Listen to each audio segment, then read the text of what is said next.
Okay, so good evening, everyone. It's good morning for me. Thank you for coming. I'm going to ask for your patience because it's the first time I'm doing this lecture in English. There's a lot of information, so it might happen that at some point I ramble a bit and I forget how to connect things because there is a lot of things that I'm going to show to you today. And today I'm going to mainly focus on Japanese references, but I want to highlight that it's not the only source that Miyazaki uses in a regular basis for his storytelling. He has references around the world, Western references from France, from Spain, from English literature. So there is a lot to unravel. It's just for a question of time and making something that was making sense. I decided to focus on Japanese references, but just please keep this in mind because it's important to understand that he borrows ideas and tradition from everywhere around the world. I chose this image to start the presentation. This is the cover of my first book on Hayao Miyazaki, because there is a lot of things going on. You have there all the characters from Miyazaki's filmography, with the exception of The Wind Rises, because my book was released before that film. And what I like about this image is the fact that you have everything there, but there is a lot of things hidden to the naked eye. And I think it's a great metaphor to understand how Miyazaki's universe works, because there are a lot of layers of understanding when you watch his films. It doesn't mean that you cannot enjoy them fully if you don't get the different layers, but of course it makes the work much richer. So before starting the lecture, I want to thank Japan Foundation New Delhi for inviting me to stay with you today. And with that, I would like to just jump in. So just because I have this window and it's kind of putting in the way of my notes. Hayao Miyazaki, in his mid-career around the making of Princess Mononoke and Spirited Away, was very vocal about his worry about new generation losing their roots and forgetting tradition. So I'm going to read a quote because I think it's very relevant to understand how his storytelling works. It's connected to Spirited Away specifically, and it can be found in the art book for that film. But I think it can be applied to the whole filmography from this art. As Miyazaki said, I regret to say that it is a poor idea to push all the traditional themes into a small folk culture world. Surrounded by high technology and its filthy devices, children are more and more losing their roots. We must inform them of the richness of our traditions. I think the world of film can be an striking influence by fulfilling the traditional functions as piece of a vivid color mosaic to a story which can be applied today. That means at the same time, we can gain a new understanding of what it means to be resident of this island country. And this is relevant in the sense that he's going to use a lot of traditional things, but he's just going to tailor them to his things. So it's not going to be, let me just close my window because I think there is a lot of noise. So let me just, one sec. Sorry about that. And because he's just only going to use what suits him to develop his story. So he's not going to be constrained to be faithful to the source he's using, but more the other way around. Of course, Spirited Away is the richer film in this sense, along with Princess Mononoke. I'm going to be heavily talking about Spirited Away because I think it's the one that depicts better all this richness. But I'm going to be also giving other examples from different films just for you to know that this not only applies to Spirited Away to everywhere, but again, I needed to make something that was kind of contained for the sake of the time. So for Spirited Away, the Japanese references start with the Japanese title. The English translation is really good, I must say. The translation in other countries like Spanish, Italian, and French is not that great because we don't have a word to translate that. So the name in Japanese is Sen Tochihiro no Kamikakushi. And here the key word is Kamikakushi. Kamikakushi can be translated as hidden by the gods. So is the fact, so in the title, Miyazaki is already telling the audience that Chihiro is going to be kidnapped by kamis, by gods. And this is the start point from the storytelling. I want to start providing a definition of kami, because kami is a very, very difficult word to translate into any language that is not Japanese. For the sake of keeping it simple, I'm going to use God as a translation, but it's not exactly the best way to do it. So I will rather offer a definition of the word, and then I'm just going to either use kami or God for the sake of time. The divinities of heaven and earth that appear in the ancient texts, and also the spirits enshrined in shrines. Furthermore, among all kinds of beings, including not only human beings, but also such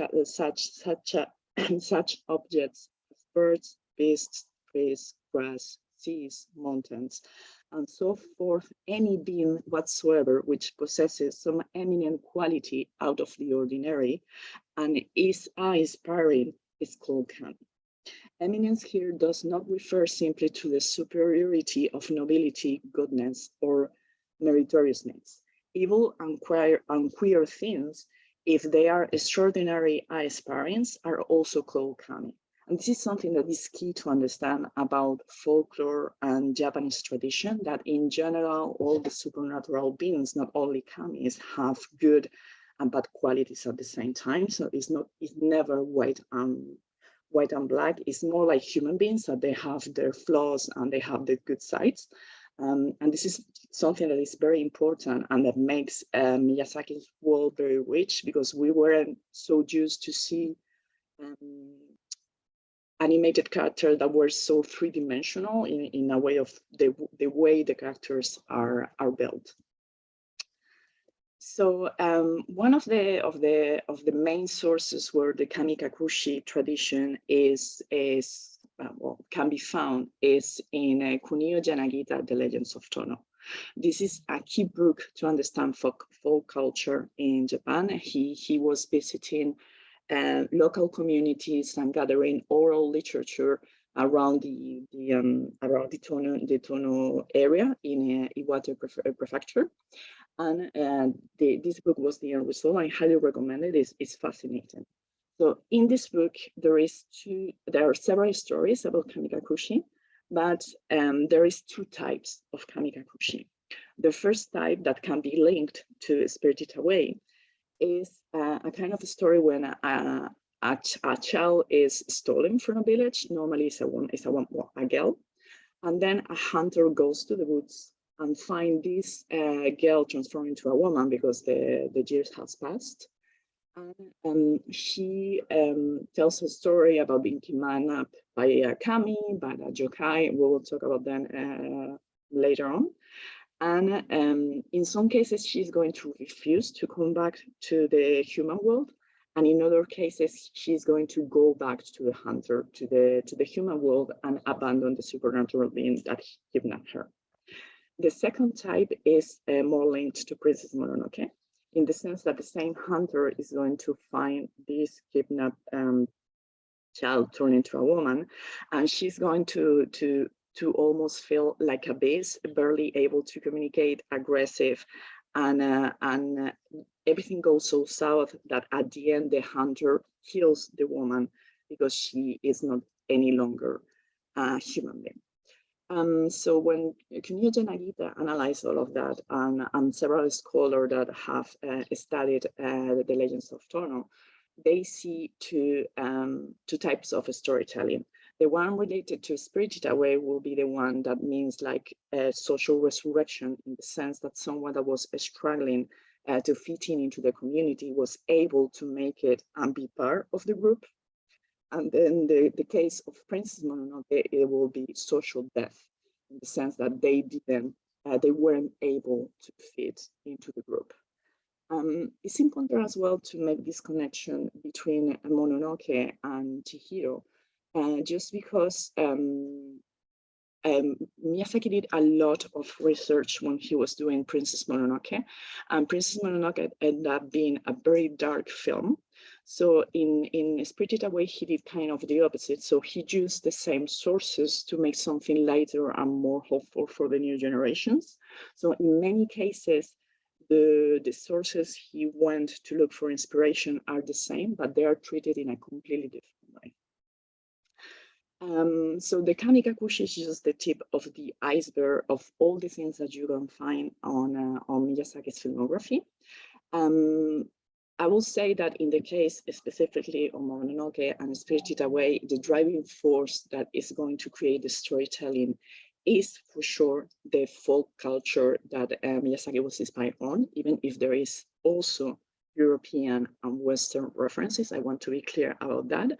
So what I'm going to try is to unravel all these references and trying to connect them to try to convey as well and storytelling on how he takes these references, make them his own, and deliver something new to the new generations, because we need to remember that his goal is to keep the traditional culture from Japan and give it to the new generations, but it doesn't mean that the culture is going to remain the same. The culture is going to evolve. It's just that he is just aiming to have an impact on the new generations and make sure that the culture stays in the social imaginary.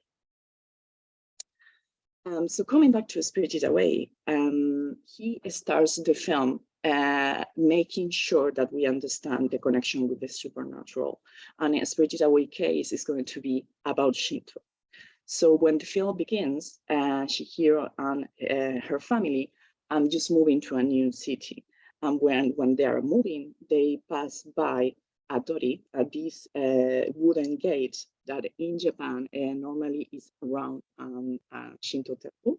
So it is marking the transition between the human world and the religious world. So it's the gate to access to the supernatural world. But also Chihiro sees this hokara, so is small rings that normally are connected to minor divinities. They're normally placed around a larger temple devoted to a single kami, but those are kind of a small street kami not related to that temple. In this case, it's interesting because I put an image from little hokaras, and you can see 3, but in the film you see a lot of them, and this is more or less hinting that we are going to see a lot of kamis coming and going in Spirited Away. The main 3 sources that Miyazaki is going to use belong to ancient Shinto. So we are not talking about the Shinto nowadays, but more about literature sources belonging to Nara period, is around 8th century. And it's going to be focusing mainly on storytelling coming from Kojiki, Nihongi, and Manjusho. These stories contain, well, some of these stories contained in these 3 books have evolved heavily around the years and the centuries, but the details he adds to his films hinted that he's more going very back into the ancient Shinto to get inspired, and I will provide several examples to make this point. So speaking about ancient Shinto, I'm linked to the Hokara and Kojiki. Kojiki is the first record about some mythology in Japan, but it tried to be a bit of historical at that day, but it's more about mythology. So in Kojiki, they are said that Japan has 80 million gods or kamis. So in Yubaba's house, you're going to see a lot of kamis because there is a lot of them coming from the other world. These kamis that are going to be depicted in a Spirited Away specifically are Marebito. I'm going to explain a lot about them, and I'm going to explain why I I say that they are Maribito and not kami as we know them today. So Maribito, in the tradition, even to nowadays, are coming to visit humans during New Year. And they come in Matsuris, that these Japan festivities that are normally religious. And these Maribito are coming from the other world, as we will say in English, that in Japanese is called Tokoyo, so it's the everlasting world, or could be translated also as the eternal land, depending on the translation. Something important to say is that Maribito, when they're coming in New Year, they were coming in the lunar calendar New Year, meaning that was in spring, not in our regular calendar nowadays, like marking the change of the year in January. Why this is important? Because the travel that, or the journey that Chihiro is going to experience is happening when she's changing the school year, so meaning that it's spring, so it's fitting with the lunar calendar that I think is important in this case. Why I'm saying that these Maribito, these kami, are coming from Tokoyo. So they are coming from Tokoyo for 4 different reasons that can be all these elements can be found in these books that I mentioned and in several chronicles called Fudoki around the 9th and the 10th century. So the first thing is because Tokoyo has been always depicted as a city at the other side of the sea. So there is a sea separating the human world and the supernatural world. And what the Maribito were doing is that they were using a takarafune, a treasure ship, to come to humans in this festivity, in this Matsuri. And normally the visit of these gods has a beneficial, so they bring happiness and prosperity. So it's always a good outcome from their visit. The reason why I think he depicts Tokoyo specifically and not other supernatural worlds, because in Japan you have several of them. So it could be Jonokuni, Nenokuni, but in this case, I'm just going to refer to Tokoyo, is because of the way this word, a specific word, is written in Japanese. Sorry. So in nowadays is written with these 2 kanjis. The first one, toko, is eternal, everlasting, and yo is world, so it's the kanji for world. But in ancient days, it was written with the kanjis of eternal and night. So this is the reason why you are going to see this city, or you are going to be a glimpse of this city at night, when Chihiro is wandering around and she sees lights at the other side of the sea, because this is where Tokoyo is placed. And then she's going to see the treasure ship coming to her, coming to the human world. The 4 reasons why we see Tokoyo depicted in this film is because of the proper nature of Maribito. And I'm going to explain that a bit further into the presentation. So I will be more detailed about the explanation of Maribito. However, Spirited Away hasn't been the only place where Miyazaki has been talking about Tokoyo. We see it as well in Ponyo. Ponyo is heavily inspired by The Little Mermaid, for sure, but also about a really famous story in Japan called Urashima Taro, where a fisherman is going under the sea and he meets a princess and they get married and there is a lot of things going on. This nowadays is a children's story, and the version he's using is more linked again to Manjusho, to the 8th century, because there the way the journey is depicted, he's going to Tokoyo. And in fact, you see that Ponyo at some point, she's sailing the sea using a boat, and she is a kami. So you can see there the connection. There are other ways he's depicting Tokoyo in his filmography. And there is a barrier or a limit that prevents humans to go to Tokoyo, because humans shouldn't go to Tokoyo because they will end up paying a high price that I'm going to explain in a sec. So this is the reason why they come to us. So this barrier or limit between the real world and the supernatural world is called unearth, that can be literally translated and sea border. So this is the reason why when the hero is trying to escape Yubaba's world, she ends up finding the sea, and she needs to come back because there is a barrier that doesn't allow her to escape the attraction park. The unearth has been depicted in several Miyazaki films, but here we are going to see why he only takes the films that suits him for the sake of his storytelling. So in Chihiro, for sure, is going to be a really faithful depiction.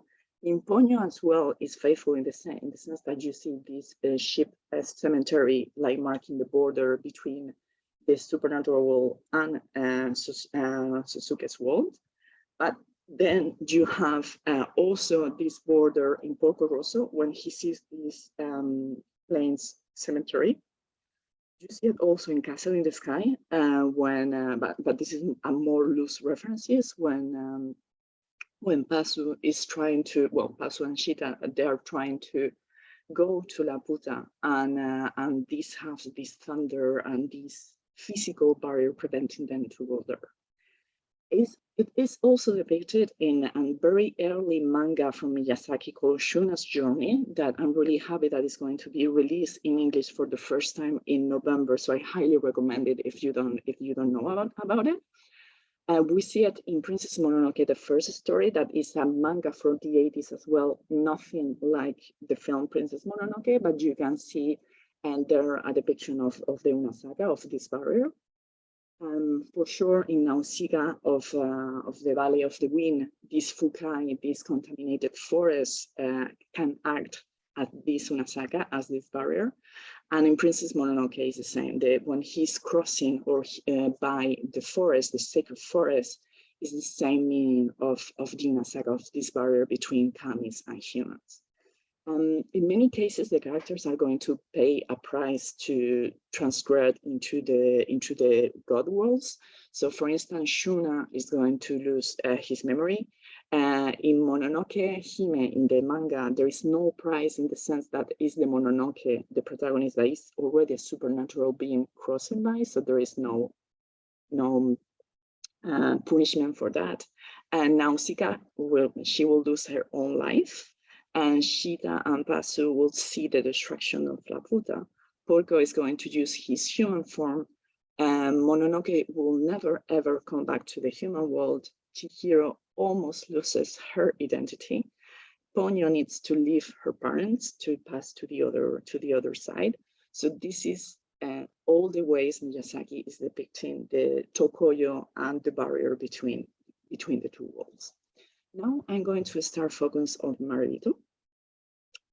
So Maribito, as I said, are kamis that are coming to visit humans during New Year, during the lunar calendar. Nowadays, they are doing it in different times.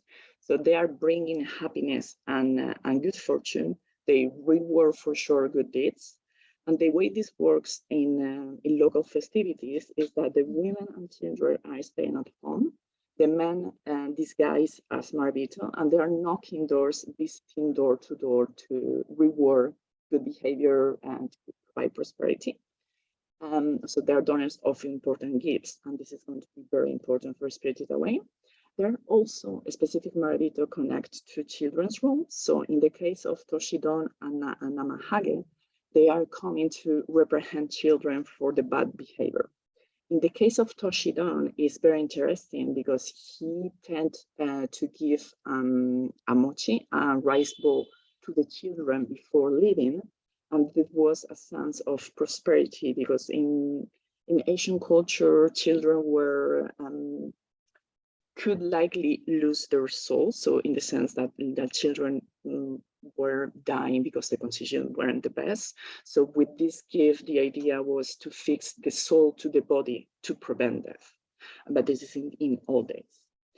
How Miyazaki used Marebitos in his film.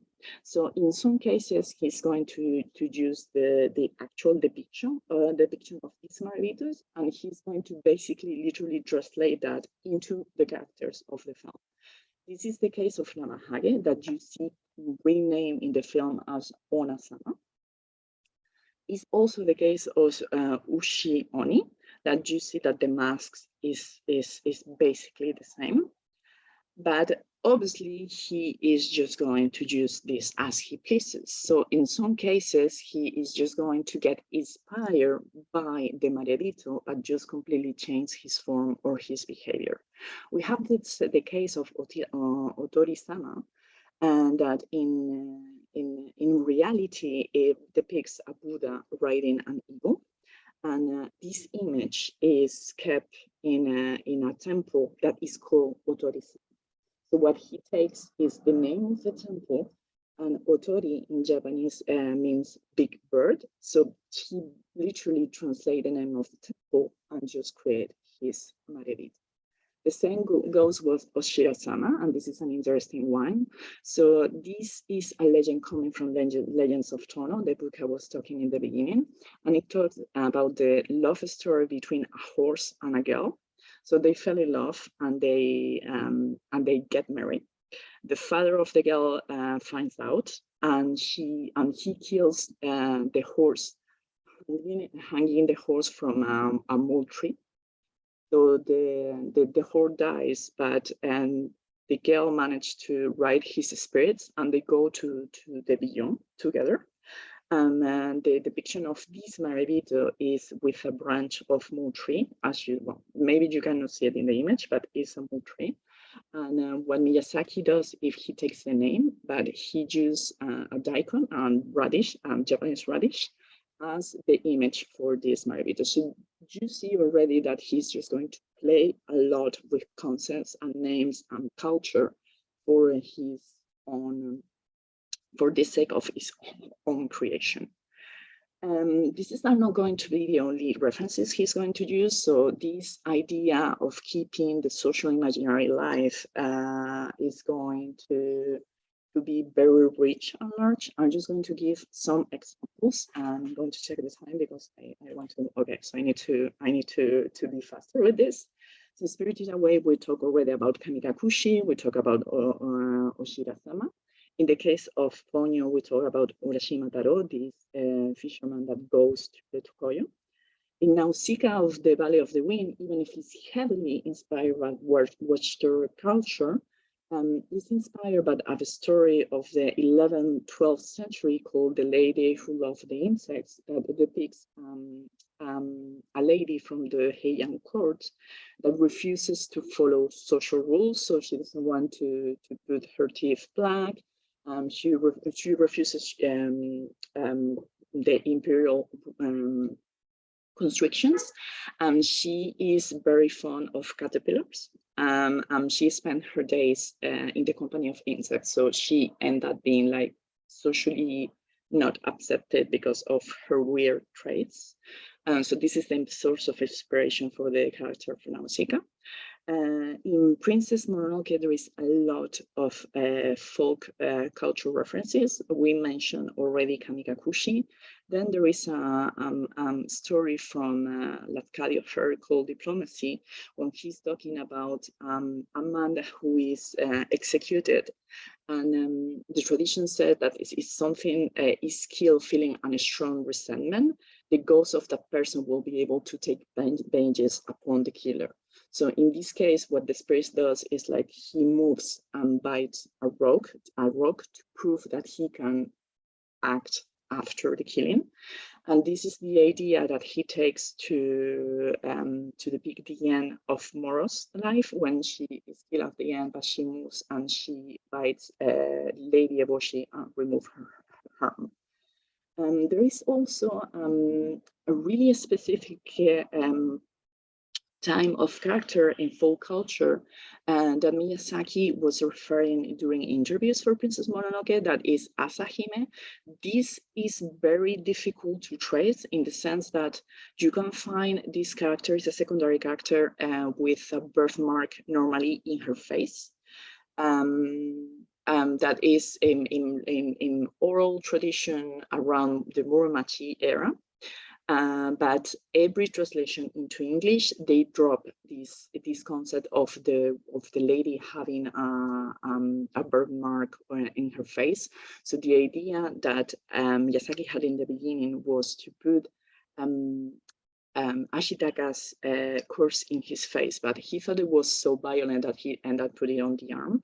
But the idea was coming from this character, and this character in local cultures around the Muromachi, around the Tatara tribes or people, I'm not even sure how to say it any longer, and that are the Iron Town depicted in Princess Mononoke. It is a legend connected to these black myth people around Muromachi. In that sense, we need to talk about Ippon Datara, but because what Miyazaki does is talking about Hasahime, is that she has a mark that reminds about this little cyclope with one leg and one eye that is wandering the woods. So this yokai, because this is a yokai, and I'm going to explain what is a yokai in a sec, is Ippon Datara. Ippon Datara, that Datara is Tatara. So is the story goes like blacksmith had accidents and they were losing limbs, they were losing eyes, and they were scaring people around the forest. So these wooden workers became yokais in the social imaginary. Yokai is another term that is really difficult to define. So there are mysterious phenomena and eerie objects beyond human comprehension. Imaginary tengu, one-eye monster, kappa, bakemono monster. So in the Western culture, they normally will be translated as monster. But again, they are not evil per se. You can find for sure you guys that are evil, but normally they can be good, they can be bad, they can be both. Normally they are both. In Princess Mononoke, you have several you guys, and then I'm not going to spend a lot of time on this. So we have the Tatarigami, that is a kami that has been polluted and cursed and has become a monster. And yes, this is a monster for sure. Then you have the divine messengers that are depicted in Kojiki, Nihongi, and Manjushu of white animals that are conveying messages from the gods or that are protecting the gods. In the case of Mononoke, you have Moro, you have Okoto. In the case of Spirit is Away, Haku is a divine messenger. But also in other Miyazaki's stories like May and the Kitten Blues that can be only seen in Ghibli's museum. You have I will say the grandmother of the cat blues that is also a white messenger. You can also see the Yama no Kami, the god of the mountains, that is in this case is the Shishigami and the Darabochi, this double form depicted by Miyazaki in the film that comes in these two forms from two different characters. So Shishigami, that is the day depiction of the Yama no Kami in Princess Mononoke, is inspired by Kirin. Kirin is a really well-known figure in the Eastern culture. It comes from China. Is kind of like a chimerical figure, having several parts, from dragon, from an ox, from different animals. But in Japan culture is more like a deer-like spirit. So this is the reason why it's depicted that way in the film. In fact, this white messenger / Kirin appears for the first time in an 80s boards that Miyazaki did for an adaptation for Pippi Langström. You can see that on the left. And then you had the Darabochi, that is I'm not sure what's the name of this character in English in the film, sorry. And that you see the knight depiction of the god of the books of the woods in Princess Mononoke, that is inspired by a giant that is tailoring mountains and rivers and lakes with his own body. We have for sure the kodama that are the spirit of the trees. So when at the end of the film, the forest is completely destroyed, this is the reason why almost all the kodamas disappear, because the trees are gone and with them the kodamas. And then we have Mononoke that refers to a vengeable spirit. And because it said when someone is well, or something is having a lot of resentment, they can possess an object of a body. So this Mononoke, this sense of possession, is linked to the mask that Sam is going to wear throughout the film. And this is the reason why when she's wearing the mask, she acts as a wolf, because she is possessed by the Mononoke spirit. Then in Ponyo, we have the Umibosu, who has yokais that tend to be playful with ships and sailors. And you can see them in Ponyo, but unfortunately I don't have time to explain more, I'm sorry. But in this innovation of folk culture, Miyazaki is going as well to create new yokais, because the yokai imaginary is pretty much alive. So you are going to keep adding supernatural beings to this universe. So you have the Susugatari that appears in Totoro and Spirited Away. You have, of course, Totoro. But you have also the Katbas that could be a new yokai, but is also connected to a very ancient one that is called Tsukumogami. We are basically elements from the whole house that after a century get life, but it's more difficult, it's more tricky or rich than that, but I don't have time to explain it. And you can see several of these household objects becoming alive in a spirited way when all the gods are crossing the bridge. Now I'm going to the second part of the presentation that is mainly exclusively focusing on Spirited Away and how yokai, marebito, and folk storytelling are using to tailor the story, Miyazaki's story.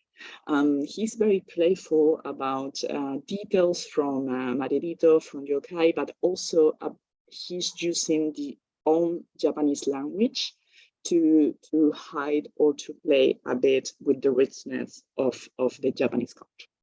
So we said that Nabahame was a marebito that was representing children, and in this way we can see Yubaba doing this. So Yubaba is inspired by a yokai called Yamauba or Yamamba, is the hag from the mountain. That will be the translation. And she's very famous. She has several stories. Each story is connecting her to a different quality.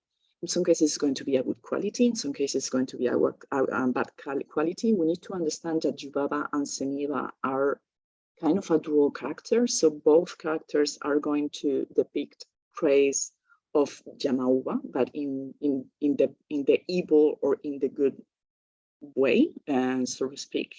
So one of the powers of Yamauba is the control of the kotodama. The kotodamas are sacred words that allowed the person controlling them to manipulate human beings. So it was said in ancient Japan that someone knowing your real name or your date of birth could control you. And there is a lot of literature around that. So this is exactly what Yubaba is going to do in the film. She's going to steal ideograms, kanji, from the names of their employees to control them, to force them to lose their identity. So she does that with Chihiro. The only thing is that she doesn't lose her own personality, because Haku gives her a card with her name for her to remember what is her true identity. And she does this with Haku. So Haku, the full name of Haku that is revealed at the end of the film, follows the tradition of the names for the god in Kojiki that has several parts. So you have some adjectives explaining what are the traits of the god. Then you have the main name of the god, and you have the title.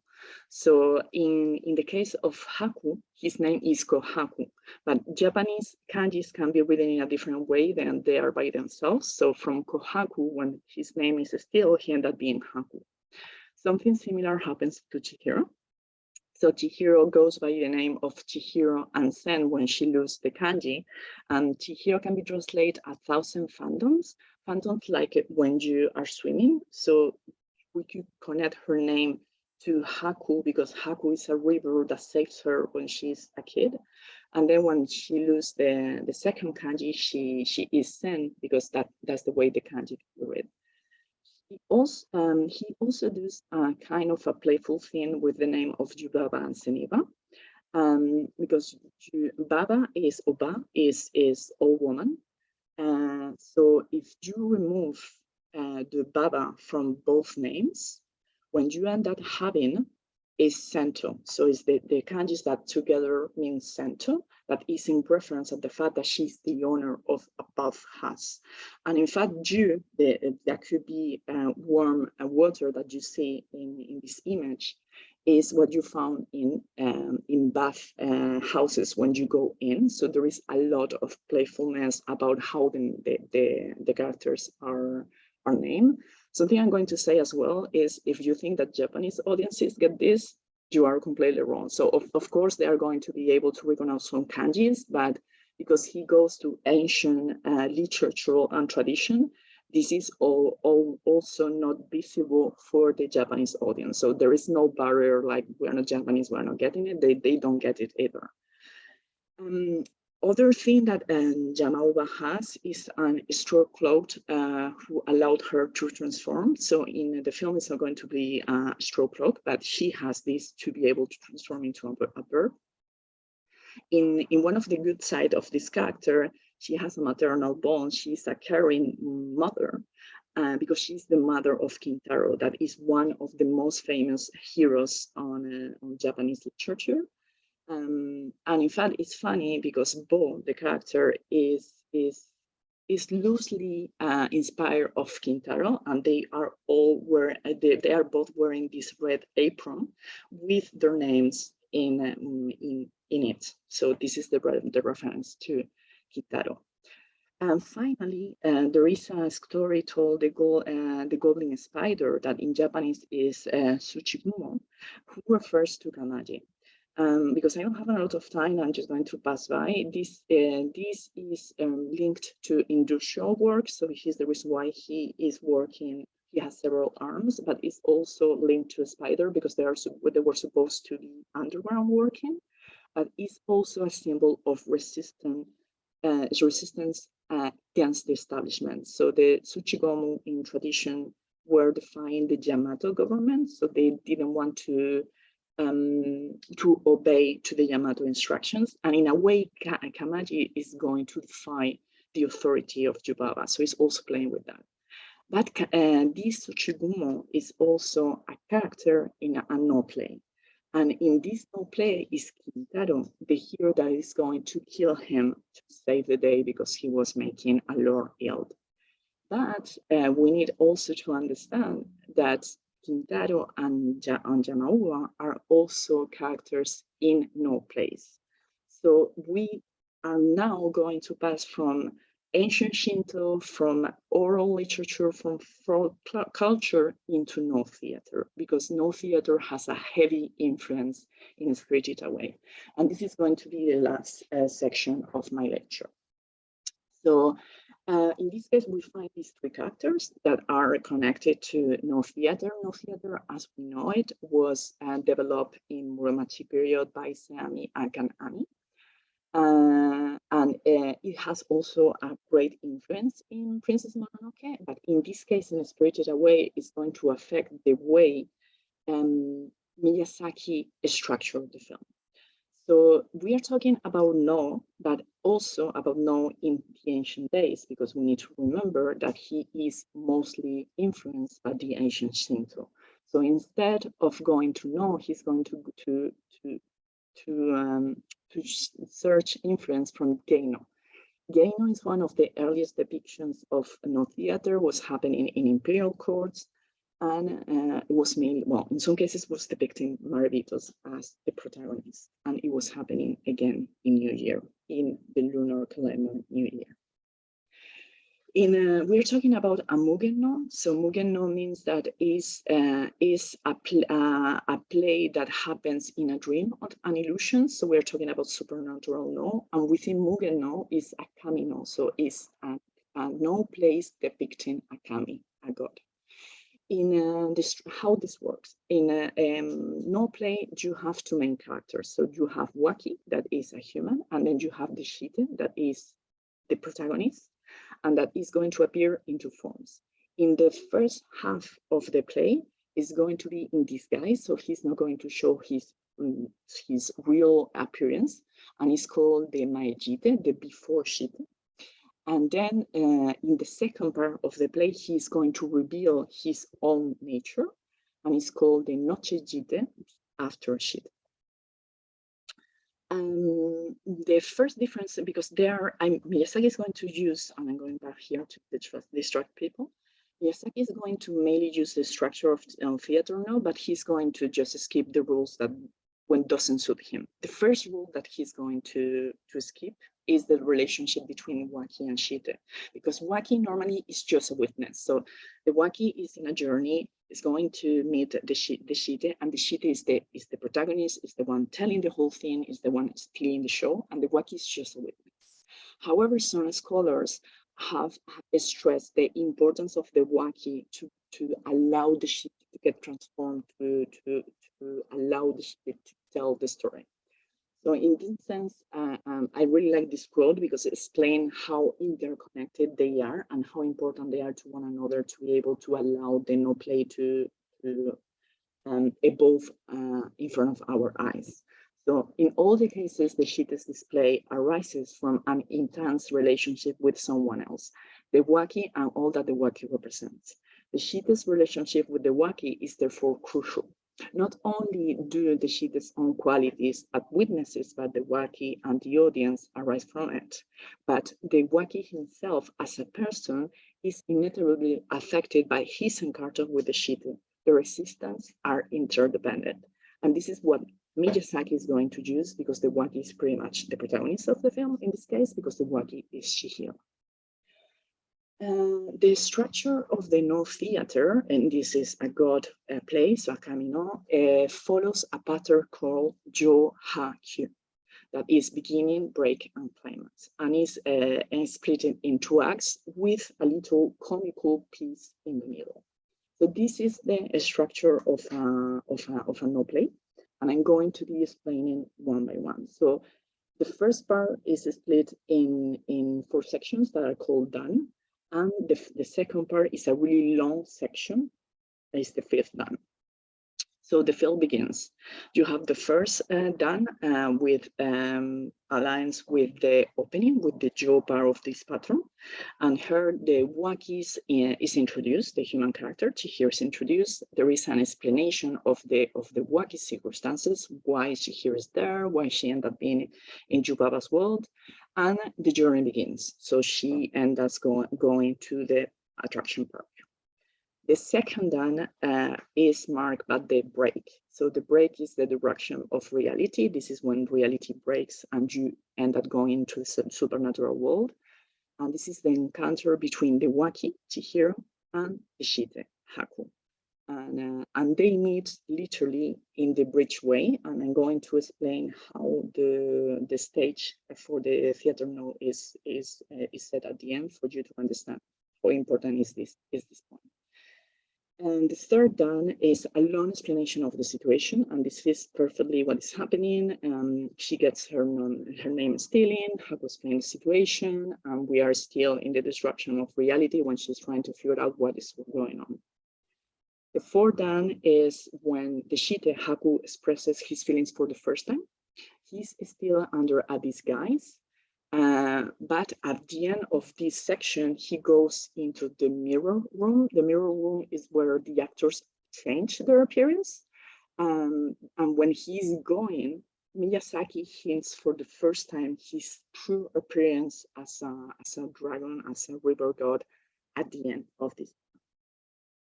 And then in the middle of the theater play, you have a kyogen. A kyogen is a comical relief that normally is going to explain in a simpler way what is happening in the no play. No is a really code way of theater, so you need to read what it's about, because the words are not are very difficult to follow. The dances have a very deep meaning, so if you are not used to theater, no, you are not going to be able to follow. So kyogen is a relief from the tension on the first part, but also an explanation of what is going on.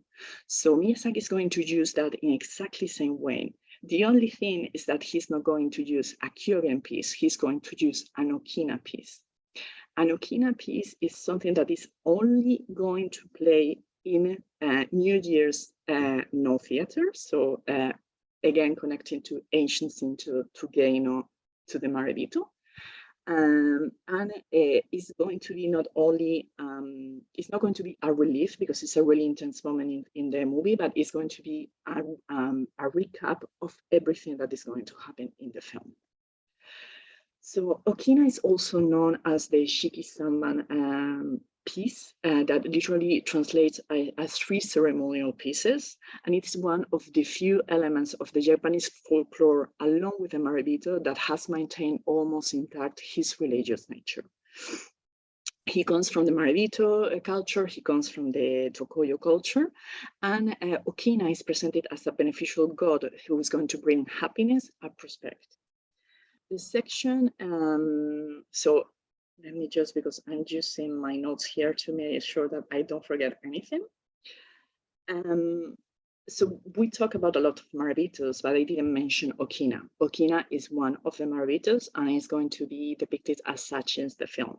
One funny thing is that in some storytellings, okina has a partner, and the partner is Yamauba, meaning Yubaba. So maybe this is the reason why when the stinky god is approaching the bathhouse, Yubaba is the only one able to sense that something is approaching and that something is off with this stink god. So this is the reason why you have this explanation. And then, sorry, my mouse is not working. I'm going to explain how this works. So it's 3 dances, 3 ceremonies, because it's Shiki-Samban. So you have the white okina, the chitose, and the sambaso, that is also known as the black okina. The white okina and the black okina are the yin and the yang. So it's the passive and the active, is the dark and the bright. So they are complementary to each other, and it's very important to keep this in mind. So the first one who is going to appear is the okina, is the white okina, follows what by the intervention of the chitose. They are going to leave the stage, and then they're going to leave the black okina to perform his dance. The white okina appears like the stink god, and he's going to perform a dance, figuratively speaking, going to the bath and trying to get clean. And then he's going to perform his dance, and he's going to transform to reveal his true nature as an okina, and as such. Sorry, I'm just getting a bit lost. So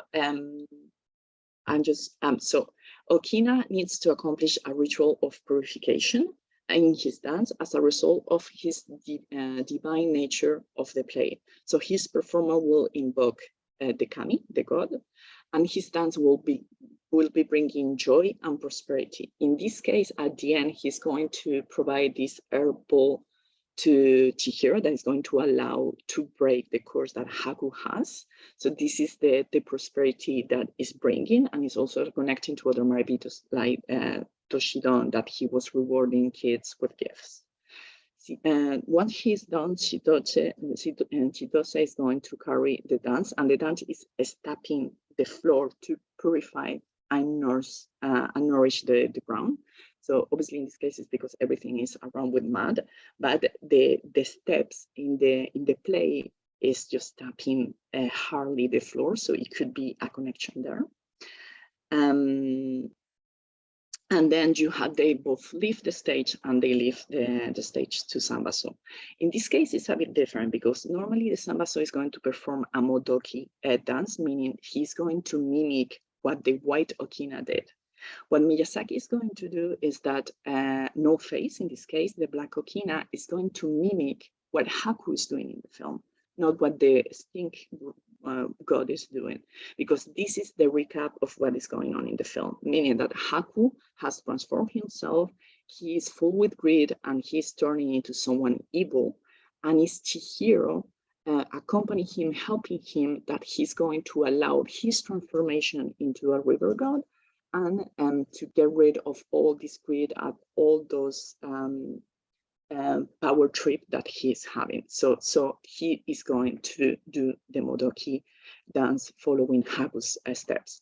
And in fact, you can see that those characters are mirror characters in the sense that they depict the same sentiment on the same storytelling, but in a completely different way. So Haku is a river god that has been polluted as the stink god, but he can be also become something evil if he's not stopped as the black Okina. And if you remember the two appearances of the Jite, the Mae Jite and the Nochi Jite, you see that the stink god has the two forms and is going to be revealed in both ways, in the same way that Haku is. In the case of the Shitose, in the ancient, because this is played nowadays by an adult, but in the earliest performance, it was played by a child. And here as well, we can see how he plays with the name, because Shitose, depending on how you read the kanjis, can be read also as sensei. So this Chihiro-sen that and how he plays with the meaning of kanji can also be linked to the role of Chitose in the Okina piece, and also kind of making more obvious the connection with the no theater in the Geino way of speak. Once the Okina is done, then we pass to the second part and to the fifth time. And here, Miyazaki is not going to follow at all what is happening in the no play, because this is just the moment of the shite. So it's going to be a dance when he's revealing to the audience in his true nature. And in the case of the film is the interdependency between Chihiro and Haku that is going to be what the storytelling is about. However, he's going to keep some things from it. So for instance, you have the introduction of the Nochi Jite. So Haku is going to appear in his dragon river kami form. The catharsis from the big dance in the end. So normally it's the Shite, the one doing this dance. In the case, it's going to be all the employees from Yubaba House that are going to play this dance. And again, we need to highlight the importance, the interdependency between both characters, Chihiro and Haku, as Waki and Shite. And this is where the play ends. I also want to remind that this, for instance, this is one of the oldest stage that that you can visit in Japan, and this one is by the sea. So you see the other side in reference again to this Tokoyo, to this supernatural world that was happening before. Finally, I want to finish this explaining the structure of the no stage. So it has three parts. It has the mirror room, the bridge way, and the main stage. The mirror room is literally a room with a mirror where the characters are, well, the actors are going to dress up and are going to transform into the characters. Then they are going to cross the bridge, and this bridge is the border between the real and the supernatural world. And then the main stage is the supernatural world where the action is happening. Miyazaki is going to replicate this stage in fractal structures, meaning that in a different scales, he's going to always keep the exact same structure. So the largest staging he's doing is the mirror room is the our world, sorry. The bridge is this tunnel that is leading to the attraction park, and the main stage is the park itself. Why I'm saying that this is one of the Noah stages, because in every Noah stage, you have a pine tree painted in the wall. So in this case, the pine tree is going to be in the middle of the restaurant's street. Then in the midsection, you have the mirror room is going to become the attraction part. The bridge way is literally the bridge. When the Haku and Chihiro met for the first time. So this is the direction of the reality, because she's entering the supernatural world. And then the main stage, that is the bathhouse. And in this case, the pine tree is going to be in front of the bathhouse. And the smallest staging, that is the one that is more faithful to the no staging, is the small scale that is within the bathhouse. So you have the door that acts like the mirror room, then the bridge that is the corridor, and the bath itself, when you see for the first time the pine tree painted in the wall. With this, I finish my lecture, and I want to recap saying that all the things that have been talking is a way for Miyazaki to keep the social imaginary alive, but in his own way. So he's always going to tailor what he wants. He's going to take only what is needed for his storytelling, just for the sake for his own world, but also to give to the new generations a sense of roots, of memory, to be sure that the culture is not lost with time. So thank you so much.